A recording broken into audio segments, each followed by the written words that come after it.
حضرات گرامی، نبی علیہ الصلوۃ والسلام کی ولادت بسعادت کب ہوئی؟ تو اس کے اندر اختلاف ہے۔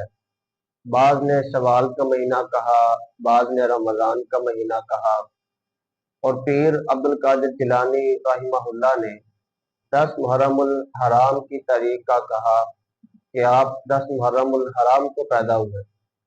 اسی طرح ربیع الاول کی 9 تاریخ کے اقوال بھی ملتے ہیں، 8 ربیع الاول کا قول بھی ملتا ہے۔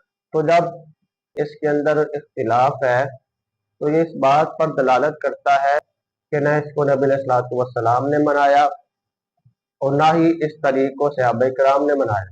تاریخ میں اختلاف کا ہونا اس بات پر دلالت کرتا ہے کہ اس دن کو نہیں منایا جاتا تھا، اور جو 12 ربیع الاول کو عید میلاد النبی صلی اللہ علیہ وسلم مناتے ہیں، میرا ان سے سوال ہے کہ اگر آپ مناتے ہیں تو آپ دلیل لائیے کہ آپ علیہ الصلوۃ والسلام اسی دن پیدا ہوئے، حالانکہ آپ کے بڑے احمد رضا خان بریلوی وہ فتاوی رضویہ کے اندر جلد نمبر 26 صفحہ نمبر 412 پر یہ لکھتے ہیں کہ آپ علیہ الصلوۃ والسلام کی ولادت 8 ربیع الاول کو ہوئی اور آپ کی وفات ہے 12 ربیع الاول کے دن۔